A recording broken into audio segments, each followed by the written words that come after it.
Magandang umaga po.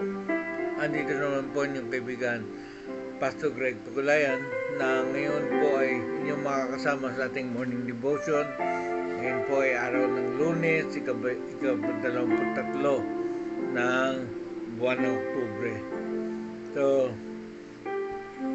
bago po ang lahat, binabati ko po ang bawat isa ng magandang umaga. At tayo po ay pumunta sa magpuri at pagpasalamat sa Panginoon sa kanyang kabutihan sa ating buhay.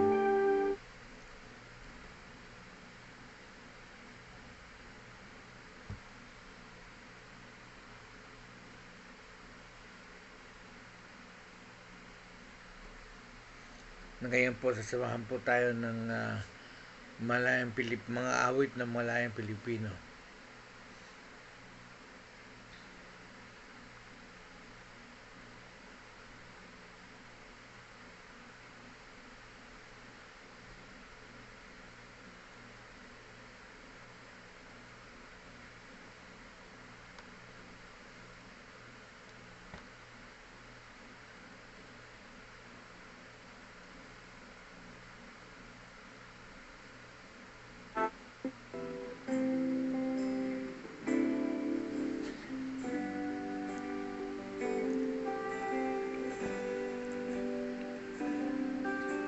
Pag-ibig mo walang hanggan, sa puso ko ika'y nananahan. Katapatan mo walang kabanggan, kabutihan mo saganang puso'y umawi sa pagsamba. Aking Diyos, ako'y nabago ng biyayang taglay ng pag-ibig mo, Jesus. Galak ko'y lubos, buhay mo'y ilalay, upang sa'yo'y mabuhay. Pagsampa ng puso ko'y alay, sa'yo aking Diyos.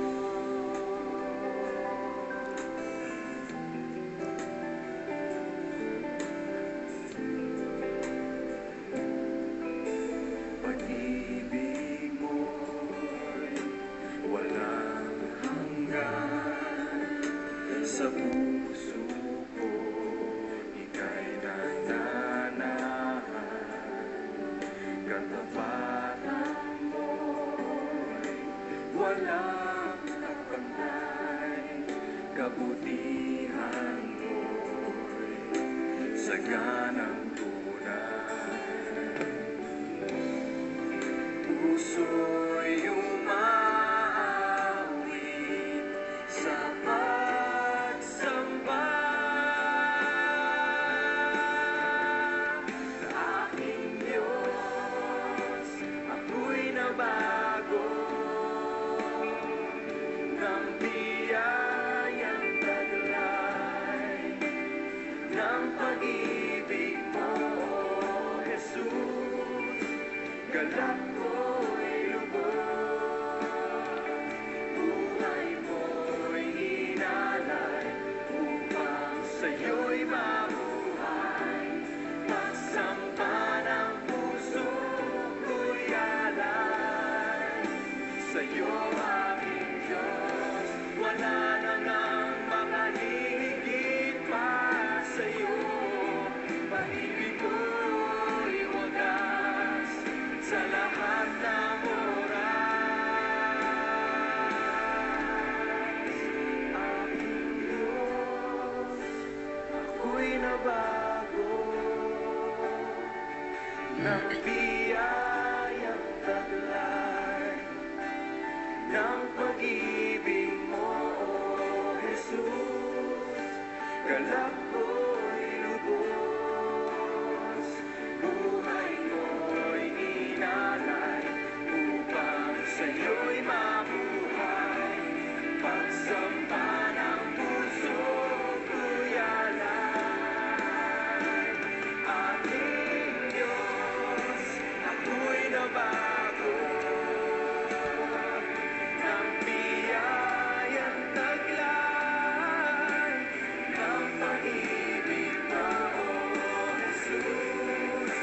galak ko'y lubos, buhay ko'y hinalay, upang sa'yo'y mabuhay. Pagsampa ng puso ko'y alay. Aking Diyos, ako'y nabago ng biyayang taglay ng pag-ibig mo, O Jesus. Galak ko'y lubos, buhay ko'y hinalay, upang sa'yo'y mabuhay. Pagsampa ng puso ko'y alay.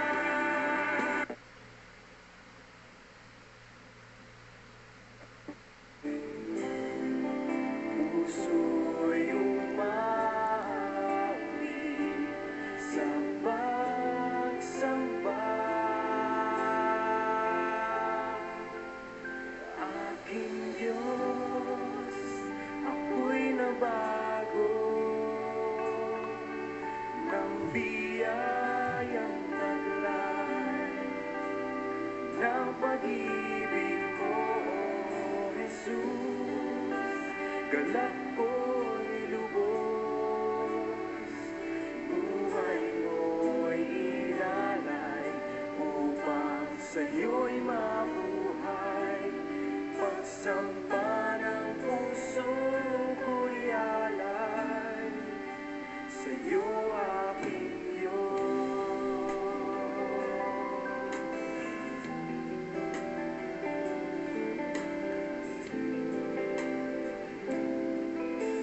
Pag-ibig mo'y walang hanggan, sa puso ko ika'y nananahan.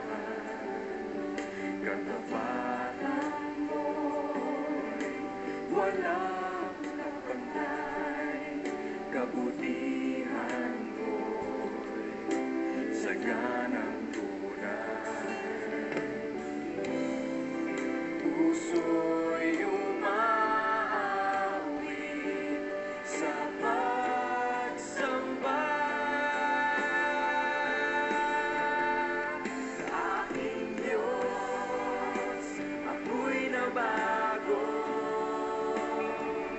ng biyayang taglay ng pag-ibig mo, O Jesus.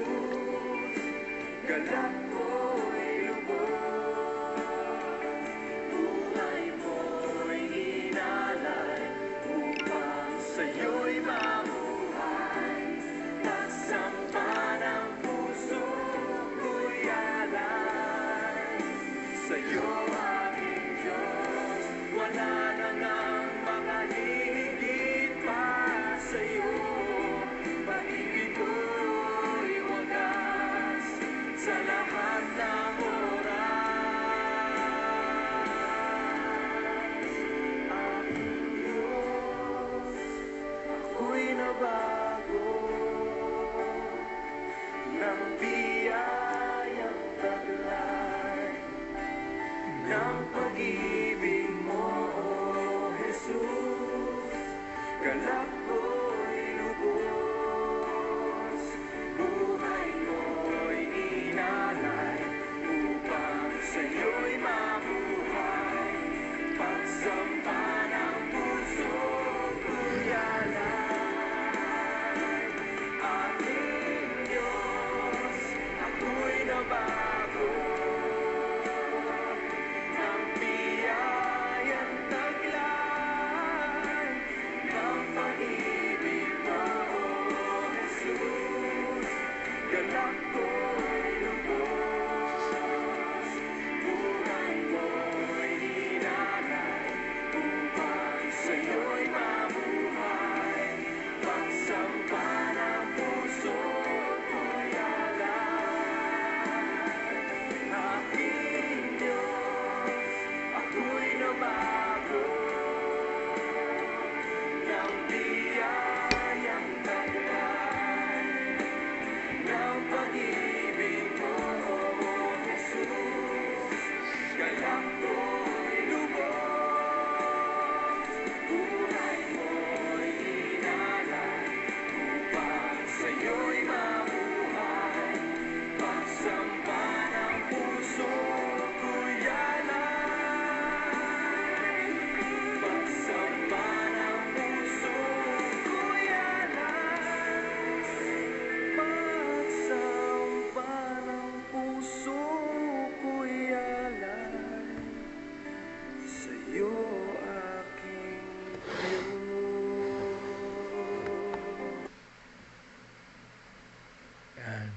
pagsamba ay alay sa ating Diyos. So, yan po ang dapat nating gawin, pagsamba sa araw-araw ng ating buhay. Pagka nga meron tayong mga problema at meron tayong mga dalahin, subukan natin magpuri at magpasalamat sa Panginoon. Dahil sa pamagitan ng pagpupuri at pagpasalamat sa inyo, bagamat dumadaan tayo sa mga pagsubok, ay ang kapangyarihan ng Diyos ang gumagawa at kumikilos sa ating buhay. So sa umaga pong ito, binabati ko po ng magandang umaga ang bawat isa sa atin. Salamat sa mga nandyan sa araw na ito. Kay Kuya Efren, yan. Kuya Efren, magandang umaga sa iyo. Kasama na si Ate Mercy. At yung mga iba pang magbubukas sa umagang ito, magandang umaga po sa inyong lahat. Ngayon po ay patuloy tayo sa pag-aaral ng salita ng Diyos at itutuloy po natin yung pinag-usapan nyo kahapon na patungkol po doon sa pangangaral ng ating Panginoong Hesus at pagpapalayas sa mga demonyo. Pero tingnan po natin kung anong sinasabi ng salita ng Diyos sa umagang ito. Pero bago po ang lahat, tayo po muna ay dumulog sa panalangin. Hallelujah, hallelujah. O dakilang Diyos Ama, pinupuri ka namin sa umagang ito. Nagpapasalamat kami sa iyong kabutihan, sa iyong pag-ibig na patuloy na ipinadadaman sa amin. Salamat Ama, dahil andyan ka sa lahat ng sitwasyon ng aming buhay. Hindi mo kami iniwanan o pinabayaan. Bagkus, sinasamahan mo kami kahit doon sa pinakamababang sitwasyon ng aming buhay ay tinatayo mo kami, tinataas mo kami. Salamat po Ama. Salamat sa patuloy na pagkalinga mo. Salamat Ama sa patuloy na paggabay mo sa amin sa bawat sitwasyon ng aming buhay. Ganun din sa pagtuturo mo sa amin dahil akay mo kami, hawak mo ang aming kamay at inaakay mo kami patungo doon sa iyong kaluwalhatian. Salamat po Ama. At sa umagang ito, patuloy na inaamin namin na wala po kaming kakayahang unawain ang iyong salita sa aming sarili.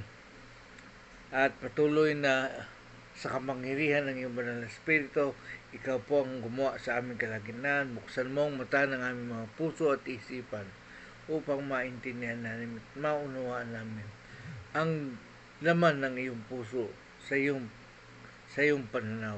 At patuloy, O Lord God, na hindi lang basta namin maunawaan, kundi maisabuhay namin ito sa araw-araw ng aming buhay upang patuloy na maluwalhati ka at mapupurihan sa aming buhay.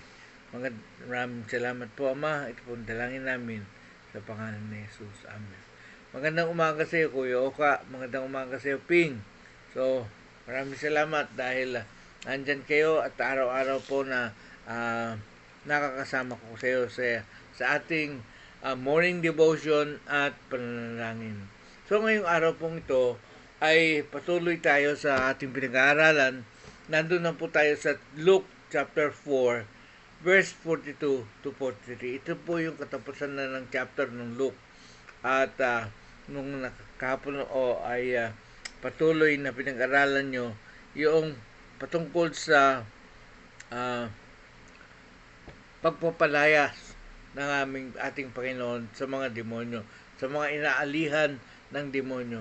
Alam nyo po na sabi nga niyan dito na ang kaharian ng Panginoon ay padating na. Sabi niya, the kingdom of God is at hand. So nandyan na. At ang pagkahari ng Panginoon ay hindi sa nakikita, hindi natin nakikita, hindi natin nararamdaman, kundi yung paghahari ng Panginoon na yan. Sabi sa Luke chapter 18 ay the kingdom of God is in you. Sa atin po, nasa puso natin. Kaya nga, doon sa panalangin ni Matthew na tinuro sa atin ng Panginoon doon sa Matthew, ay doon po hinihiling ng tinuturo ng Panginoon na hilingin natin sa Ama na maghari siya sa ating buhay. At gawin natin ang kalooban niya gaya ng nasa langit. Yan. So, ibig sabihin, ang kaharian ng Diyos ay unang matatagpuan natin sa ating buhay. Na kung sa ating buhay ay naghahari ang Diyos, ang salita niya ay nagiging pundasyon ng ating buhay, ay magkakaroon po ng pagbabago at pag-unlad tayo. Una, sa kaalaman natin sa ating Panginoon. Pangalawa, pag-unlad sa ating pagbabago ng ating karakter. At pangatlo, ay sa ating pagsunod sa Kanya. So, yan po. Dito po sa ating pag-aaralan ay makikita po natin kung saan po kumukuha ng lakas ang ating Panginoong Hesus sa Kanyang pagsunod sa pinagagawa sa Kanya ng ating Panginoon, ng ating Ama sa Langit. So, kung nandyan na po kayo, buksan po natin ating mga Bible sa Luke chapter 4, verse 42 to 44. Sabi dito, ang inilagay kong pamagat, Jesus continues preaching. Continues His preaching, His ministry. Yan.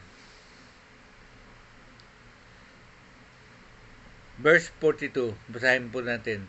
Early in the morning, Jesus went out. Yan po, tingnan ko po kung bukas yung aking yan.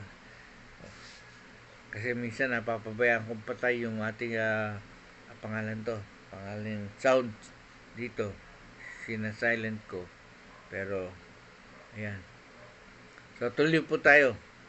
Early morning, Jesus went out to an isolated place. The crowd searched everywhere for him. When they finally found him, they begged him not to leave them. But he replied, I must preach the good news of the kingdom of God in other towns too, because that is why I am sent. So he continued to travel around, preaching in synagogues throughout Judea. Purihin po Panginoon sa pagkakabasa ng kanyang salita. So, yan po, tignan po natin, Sabi dito, early in the morning, Jesus went out to an isolated place. Ano po ba ang ibig sabihin nun? Para saan at pumunta siya doon sa isolated place? Yan. Yan mga ano ang pakay, para saan, at ano po ang resulta ng kanyang ginagawa sa pagpunta sa isolated place na yan. Una po, makita po natin, nakita ni Jesus yung kahalagahan ng pakikipagniig sa Ama. Yan po yung isang bagay na dapat nating unawain sa ating buhay. Na paggising natin sa umaga, wag bago ang lahat. Tayo po muna ay lumapit sa Ama at tayo magpuri, magpasalamat sa kanyang sa panibagong buhay ng pinagkalooban at tayo po ay mag-meditate ng kanyang salita. Bakit po? Kasi sa ating pag-meditate ng ating salita, pinabayaan natin ang Ama o ang Panginoong Hesus, ang Banal na Espiritu, na mangusap sa ating puso, mangusap sa ating espiritu. At sa pamamagitan nun, sa ating nabasa, na-meditate, naunawaan, doon po tayo gagawa ng panalangin. Yun po isang maganda. Kasi po, yung panalangin mo mismo ay ayon doon sa kalooban ng Panginoon na binasa mo sa oras na yun. Kung mayroong pagbabago, mayroong correction, makikita, may i-apply mo kagad sa buhay natin yung correction na yan. At kung merong ipinagagawa man sa atin, hingi po tayo ng wisdom kung paano gawin yung bagay na pinagagawa sa atin. Yan po yung mga bagay na dapat. Kaya nga, dito makikita natin, sabi dito, Jesus knew the value of solitude with the Godfather. God the Father. Yan. Alam ni Jesus yung kahalagahan ng pakikipagniig sa Ama sa langit. So, ganun din po tayo. Sa umaga, kaya nga po ito ating ginagawang morning devotion ay nag-uusap tayo, nakikinig tayo doon sa sinasabi ng salita ng Diyos. Bagamat nandito ako para medyo bigyan ng liwanag, pero ang spirito mismo ang banal na spirito mismo ang nagpapaunawa sa atin. Kahit magsalita ko na magsalita sa inyong kalagitnaan, kung walang kilos ang banal na spirito sa ating puso at sa ating isipan, hindi natin maintindihan ito. Hindi natin maunawaan. Yan isang bagay na dapat nating makita at maunawaan. Na sabi nga ni Jesus sa kanyang mga pagtuturo, He who has ear, let him hear what the Spirit is saying. Pakinggan natin yung sinasabi ng banal na Espiritu sa atin. Kaya nga, sabi nga ni Pablo, ang salita, the letter kills, but the Spirit gives life. Paano po yun? Sa ating pagbabasa, kung hindi natin naintindihan at binabasa lang natin ang salita ng Diyos, ang makikita po natin yan, ang pangunawa natin yan, ay yung condemnation. Condemnation. Kasi po, ano ba yung ibig sabihin ano ba yung 10 utos na ibinigay ng Panginoon? Yun yung mga kasalanan. So, kung hindi mo gagawin ito, merong kaparusahan. Yan. Pero anong talagang dahilan kung bakit naibigay yung mga utos na yan? Yun ang pakinggan po natin. Yung puso ng Ama. Ano po yung nasa puso ng Ama? Huwag tayong gumaya doon sa mga tao. Sabi niya sa mga Israelites noon, diyan sa lugar na pupuntahan nyo, huwag nyong gayahin yung kaugalian ng mga taong dadatnan nyo. Hanggat maaari, lipunin nyo silang lahat. Linisin nyo yung lupain. Yun po yung sinabi ng Panginoon kay Joshua.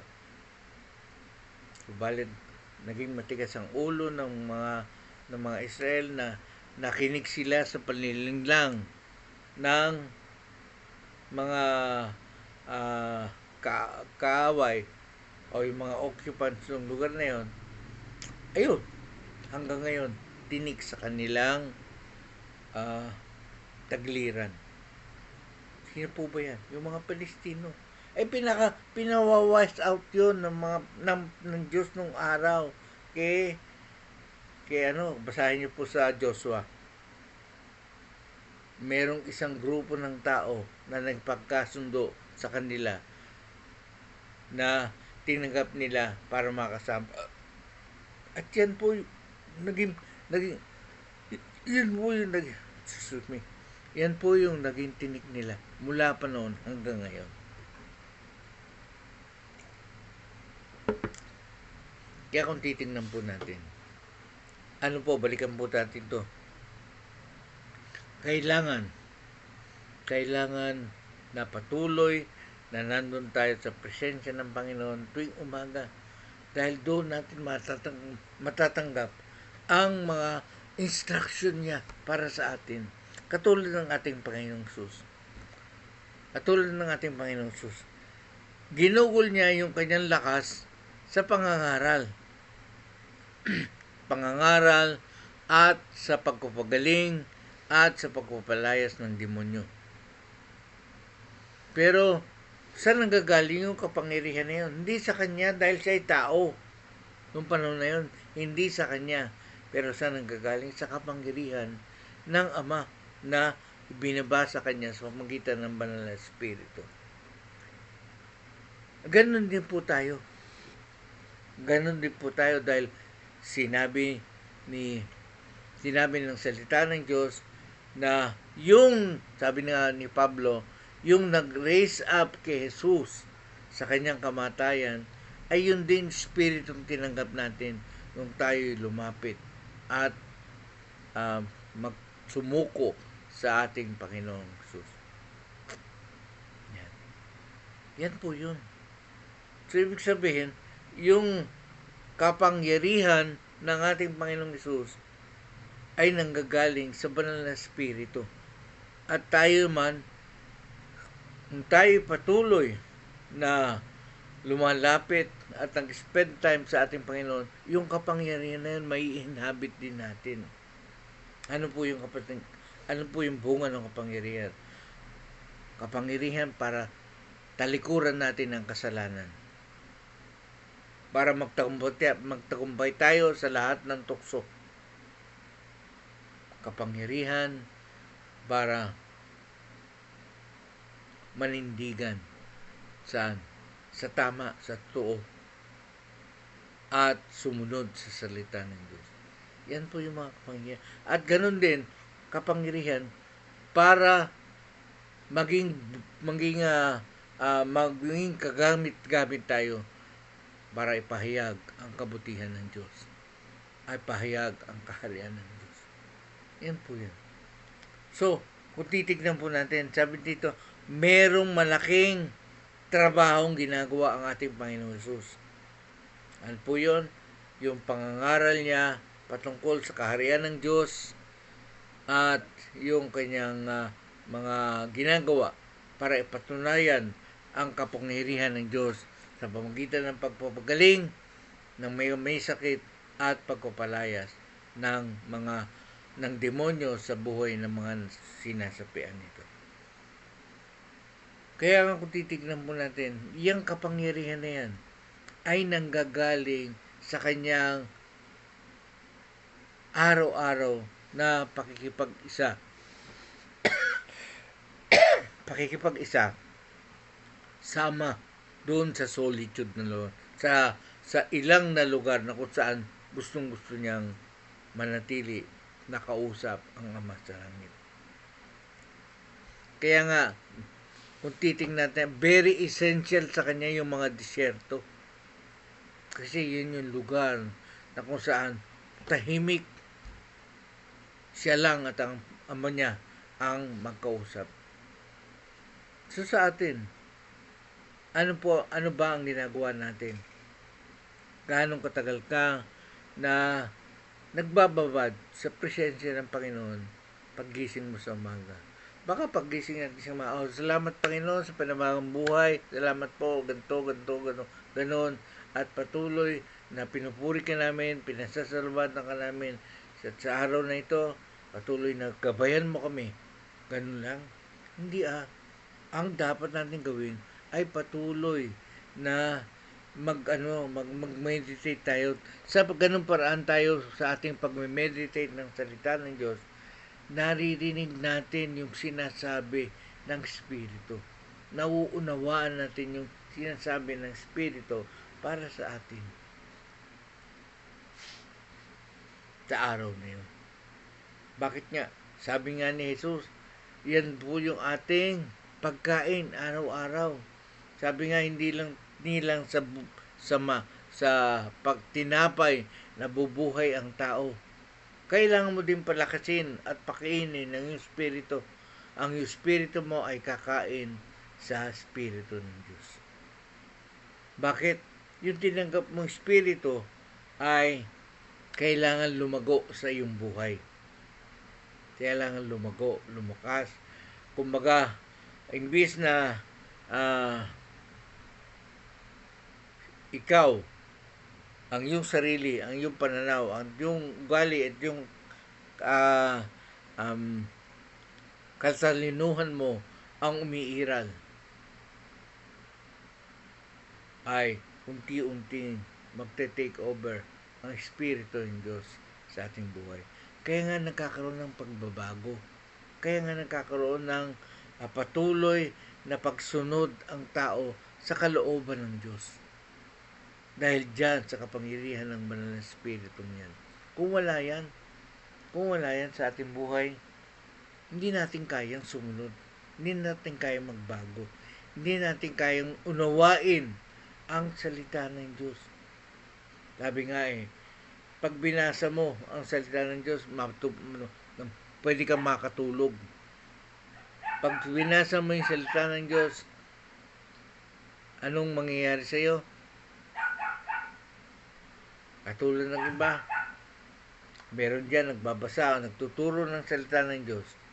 Pero saan lahat galing? Sa kanyang sariling kaalaman. Wala ang Espiritu ng Diyos. Bakit po? Dahil yung salita ng Diyos ay may Espiritu sa likod niya. Sino po yun? Yung Espiritu ng ating Ama. The Spirit of God. Na yung damdamin niya at puso niya ang patuloy na ipinapahayag sa tao. Kaya nga, sa panahon ni Jesus, ipinapahayag niya ang kaharian ng Diyos. Na sabi niya, the kingdom of God is at hand. Nandito na. Yan. Kaya nga, doon sa Matthew chapter 5, makikita po natin, kailangan maunawaan ng isang tao na siya ay aba o poor in spirit. Bakit? Kasi kung siya ay poor in spirit, nasa kanya ang paghahari ng Diyos. Ano ba ibig sabihin nun? Kung siya ay malakas, matalino, kaya niya ang lahat ng yan, hindi niya kailangan ng Diyos.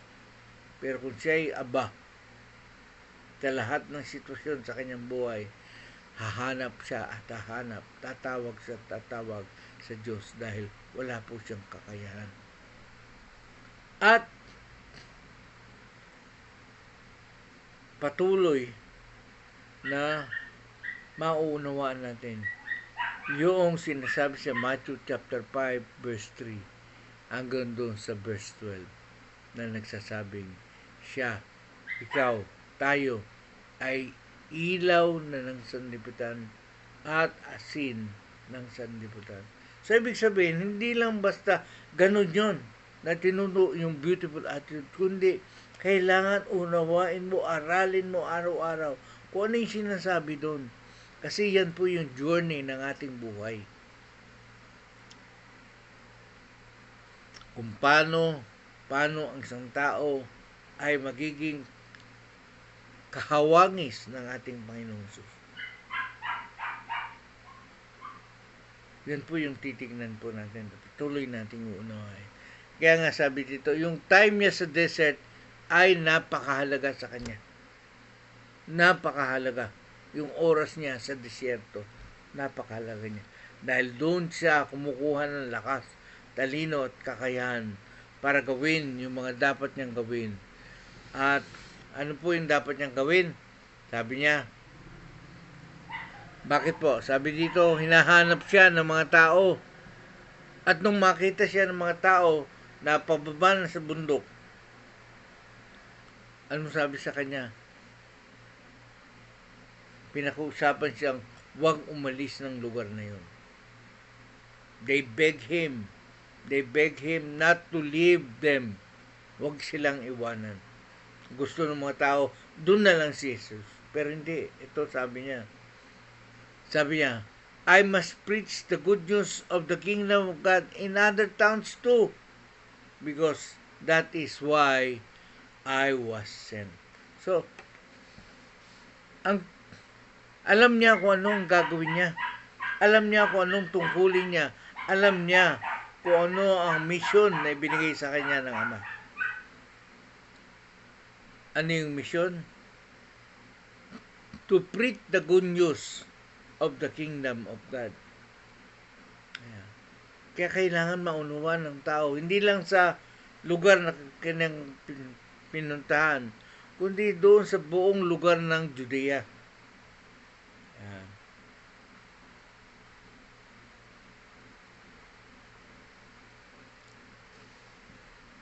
Bakit po?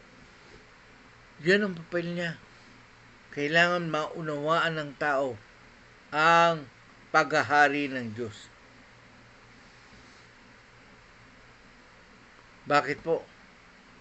Noon, ang iniisip nilang paghahari ng Diyos ay pisikal na papalayain sila sa kuko ng mga Romano at ang Diyos magdadala ng tao, ng isang taong magliligtas sa kanila sa pagkakaalipin sa mga Romano at palalayain sila gaya ng nangyari doon sa panahon ng lumaya sila sa mga Ehipto. Yan po ang isip ng mga tao. Palayain sila saan? Sa lahat ng physical na kahirapan na dinadanas nila.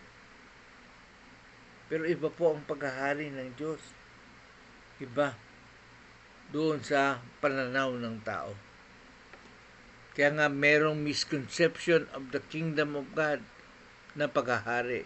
Iba yung sinasabi niya, iba yung sinasabi ng, iba yung gustong ipakita ni Jesus sa paghahari, sa kaharian ng Diyos.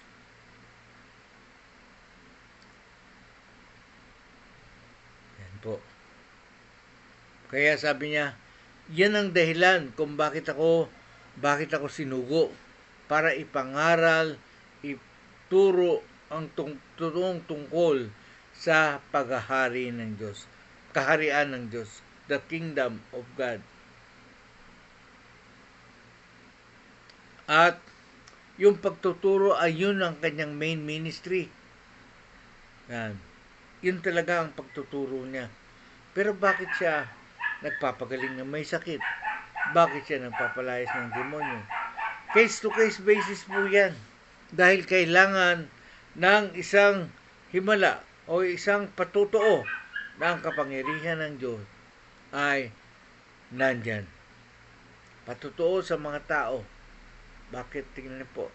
Sabi nila, hindi sila nakarinig ng pangaral ng ganito, na mayroong kapangyarihan with authority and power. Yan. Na kayang mag-utos. Kayang utusan ang mga demonyo. Kayang palayasin ang sakit. Pagalingin ng tao. May authority. Pero hindi yon ang kanyang main ministry. Ang main ministry niya is to preach the kingdom of God. Yung mga miracles na yan, yung mga pagpagaling na yan, ay mga bagay na pagpapatunay ng kapakaharian ng Diyos ay nandyan na. Andyan na ang kaharian ng Diyos. Kaya nga saan siya nagpunta? Sa lahat po ng sinagog, kung saan doon nagagather ang mga Jews. Kasi hindi naman makakapasok ang ibang tao sa sinagog, kundi ang Jews lang. Ang mga Hudyo lang ang pwedeng pumasok sa sinagog. Pwera lang kung mayroong mga tawag doon, yung anak-anak ng ng kasalin lahi na anak-anak, ang magulang Hudyo, yung anak ay yung iba, yung kalahati ng magulang ay ibang lahi. So yun, kasi yung tawag doon by affinity. Yan. Ano ba? By relationship. Dahil nga Hudyo yung magulang, Hudyo na rin yung anak. Yan. Pero sino po ang target niya? Yung mga Hudyo mismo. Yung mga Hudyo. At sino po pupunta niya doon sa mga lugar na yon? Yung mga Hudyo. Dahil gusto niyang ipaunawa ang totoong kahulugan ng paghahari ng Diyos. Kaya nga maliwanag na maliwanag sa kanya. Sabi niya, kailangan pumunta ako ng iba pang bayan at lugar upang patuloy na maihayag ang kaharian ng Diyos. At lahat ng ito ay ginawa niya bago pa siya pumunta doon sa pagdurusa sa krus ng ano po ang naging niya? Ang naging opisyo. Nagturo siya a preacher saan? Sa open air at sa loob ng mga sinagog. Yung evangelism na ginagawa niya ay sa labas. Sa labas. Na pagtuturo, na paghakayat sa mga taong pumasok sa kaharian ng Diyos. At yung pagpapaliwanag niya ay ginagawa niya sa loob ng mga sinagog. Pero ganun din, sa labas, ginagawa din niya yun sa pamagitan ng mga talinhaga. Sa mga pamagitan ng talinhaga ay nagtuturo din siya.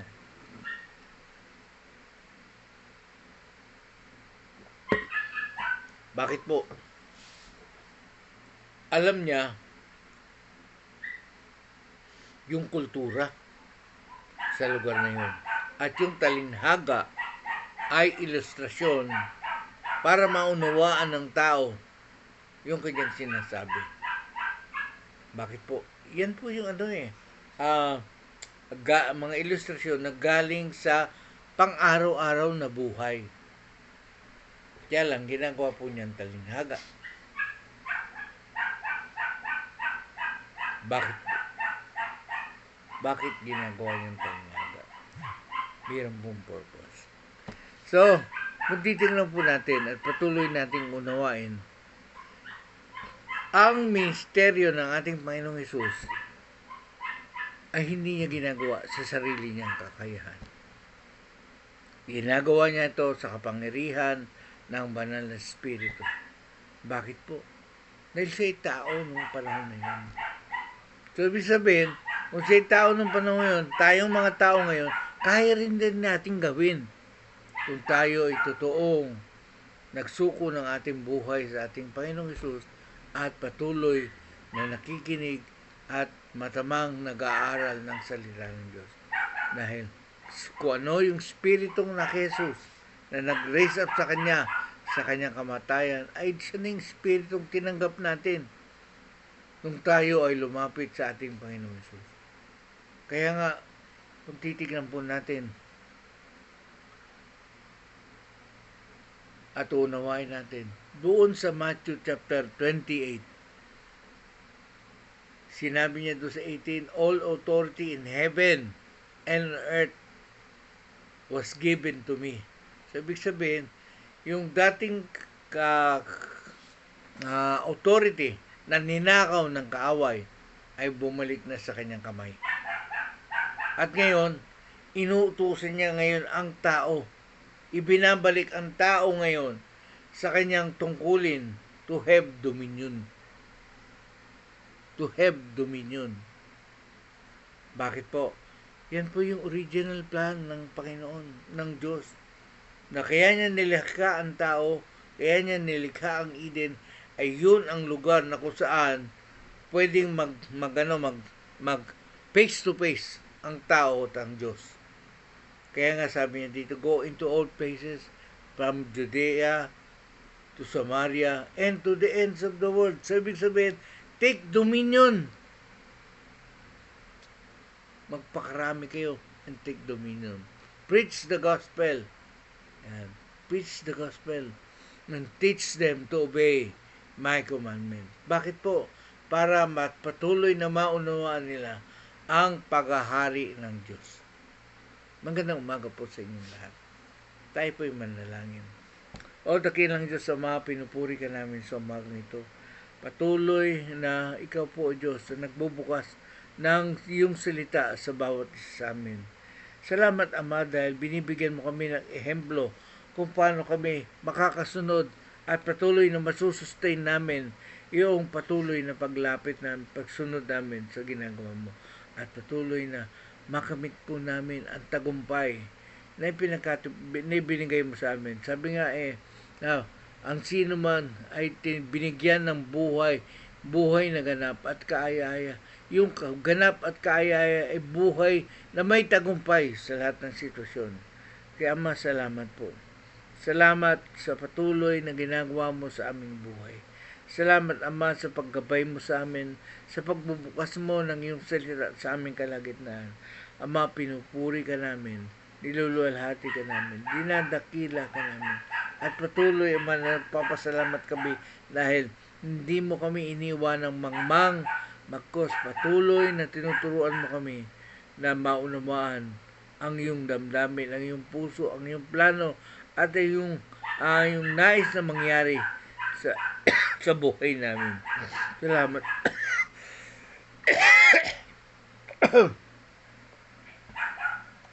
Salamat po, Ama.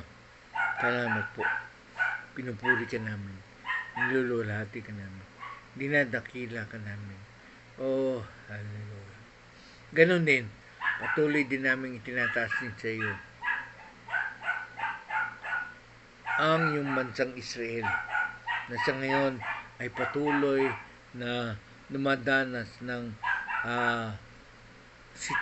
hindi magandang sitwasyon at patuloy, O Lord God, ng nais na dalangin namin ay patuloy na buksan mo ang mga mata ng kanilang mga puso at isipan na maunawaan nila ang dahilan kung bakit nangyayari yon sa kanilang panahon na nagsimula pa noong unang panahon. Ama, tulungan po sila. Buksan mo po ang mata ng kanilang puso nang lahat ng ito ay consequence ng ginawa ng mga ninuno nila. Yung pagkikipagkasundo doon sa mga taong nagpanggap na estranghero. Ganon din sa panahon ng aming Panginoong Jesus, yung pagtanggi nila at ginawa nilang pagpapako na sinabi nila lahat ng mga dapat na sumpa ay dapat matanggap namin hanggang doon doon sa aming susunod na henerasyon.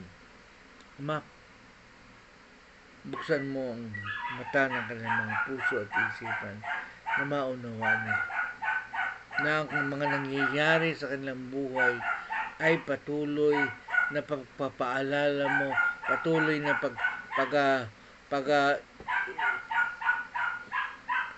bukas mo ng kanilang puso na maintindihan nila yung mga naging kasalanan ng kanilang mga ninuno at magpakumbaba sila sa iyo at talikuran nila ang lahat ng mga masasamang gawin nila. At sa ganun, ikaw mismo ang nagsabi, ikaw ang magpapagaling sa kanilang mga lupa. Kaya patuloy yung tinataas namin. Katulad ng sinabi mo sa Zechariah na ikaw ang magtatanggol sa kanila. Salamat po, Ama. Salamat. Kaya patuloy kaming nakikiisa doon sa nais ng Panginoon na ipanalangin namin ang Jerusalem dahil yan pong Jerusalem na yan ay napaka-importante sa iyo. Dahil dyan, pinili mo na ang iyong pangalan ay maitaas. Yan ang maging sentro ng pagsamba ng buong sanlibutan. Dahil dyan ang lugar na kung saan ay pinili mo. Kaya masalamat po na patuloy na ang bayan ng Jerusalem na yan ay magkakaroon ng kapayapaan. Hindi dahil sa kanilang sariling kalakasan, kundi sa kapangyarihan at pag-acknowledge nila sa kapangyarihan ng ating Panginoong Jesus. Salamat po, Ama. Salamat sa gagawin po sa kanilang mga buhay. Ganon din po, Ama, patuloy namin tinataas din sa iyo ang aming bansang Pilipinas. Doon, ang Pilipinas ay malapit din sa puso mo. Kaya patuloy na ikaw pong gumawa at kumilos sa bawat Pilipino, mula po sa aming presidente hanggang sa pinakabatang Pilipino. Ama, dalangin namin na ikaw po mismo ang magdala sa bawat Pilipino sa aming Panginoon. Sinabi sa iyong salita na walang makakalapit sa Ama, sa ating Panginoon Jesus na hindi ikaw mismo ang nagdala sa Kanya. Kaya mapatuloy na itinataas namin silang lahat sa iyo. Ikaw po ang gumawa at kumilos sa kanilang mga buhay upang hanapin nila ang aming Panginoon Jesus. At patuloy na maunawaan nila. At kay Jesus, maintindihan po nila ang iyong paghahari. Salamat po, Ama. Salamat sa patuloy na ginagawin pa sa buhay ng bawat Pilipino dahil patuloy na ikaw po ang gagawa at kikilos sa lahat ng sektor ng aming bansa, mula po sa gobyerno, mula sa aming presidente hanggang sa pinakamababang barangay captain. Salamat po, Ama. At sa panahon na ito na meron na naman pong eleksyon, Ama, dalangin namin na ikaw po mismo ang maglagay ng tamang tao sa tamang posisyon. Yung mga taong inihanda mo para sa ganong posisyon upang patuloy na ang kalooban mo ang maganap sa aming bansang Pilipinas. Na patuloy na situang sa pagkikipag-isa ng katawan ng aming Panginoong Hesus, ang bansang Pilipinas ay patuloy na magkaroon ng totoong transformation na mula doon sa isang bansang mayabang, makasalanan, ay maging banal at matuwid dahil mayroon kang plano sa aming bansa. Nais mo ang bansang itong ay umunlad at sumagana upang ang kanyang kasaganaan ay magamit para maging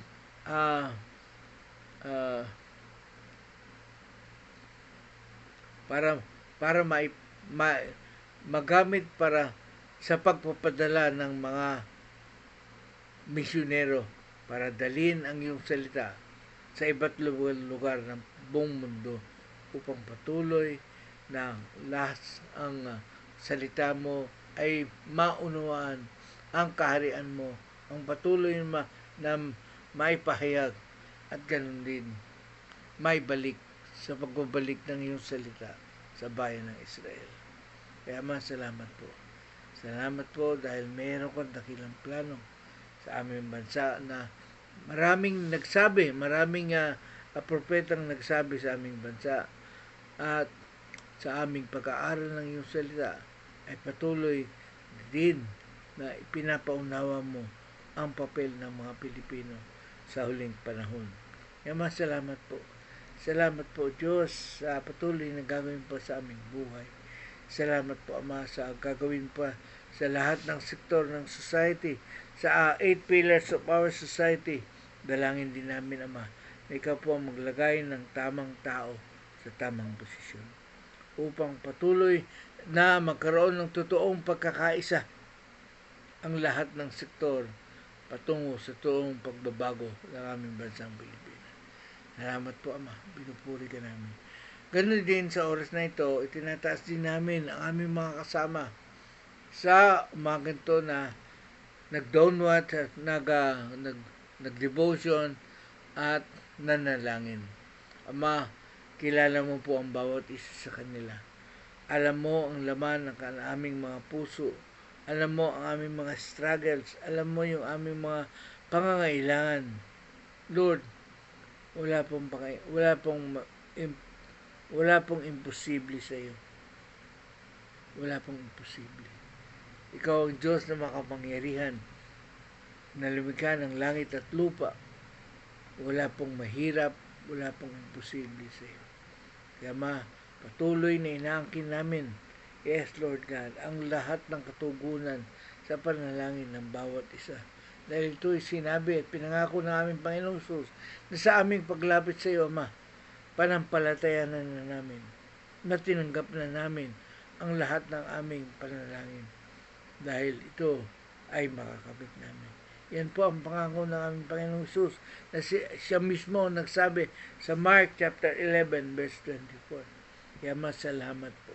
Salamat sa patuloy na gagawin pa sa aming buhay. Salamat, Ama, dahil ikaw po, O Diyos, ang patuloy na nag-aayos. At sa kapangyarihan ng iyong banal na Espiritu ay inaayos mo ang aming buhay.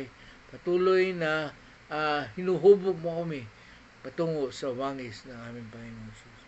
Salamat po, Ama. Pinupuri ka namin at niluluwalhati ka namin. Dinadakila ka namin. Salamat po sa iyong pag-ibig at patuloy na pagkilos at pagkilos sa aming buhay. Ayan.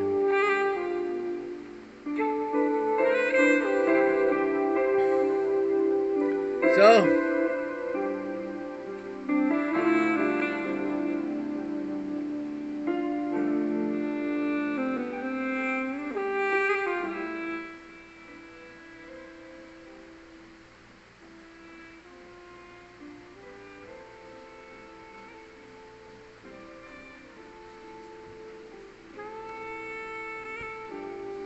magandang umaga ulit sa inyong sa bawat isa.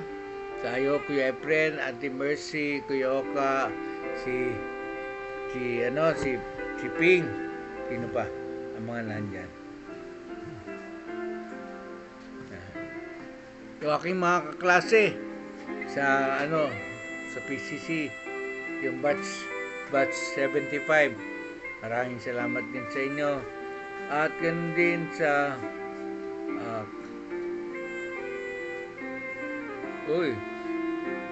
magandang umaga sa iyo, Pastora Berly. Yan.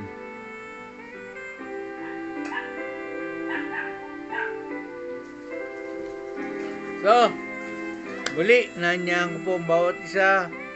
Lunes hanggang Linggo dito po sa ating morning devotion, alas 6:30, alas 5:30 hanggang alas 6:30 ng umaga. Mula Lunes hanggang Linggo, ang schedule po namin, Lunes hanggang Miyerkules itong buwan ng October ay ako po ang inyong makakasama sa Lunes hanggang Miyerkules, Martes at Huwebes at Biyernes si Pastora Tess, at ganun din sa Sabado at Linggo si Noriel. So, yan po. Maraming salamat po sa bawat isa at patuloy na iniiwanan ko po sa inyo ang salitang mabuti po ang Diyos. Mahal niya po tayo at hindi niya po tayo iwan o pababayaan. Magandang umaga po sa inyong lahat. Bye-bye. Hanggang bukas.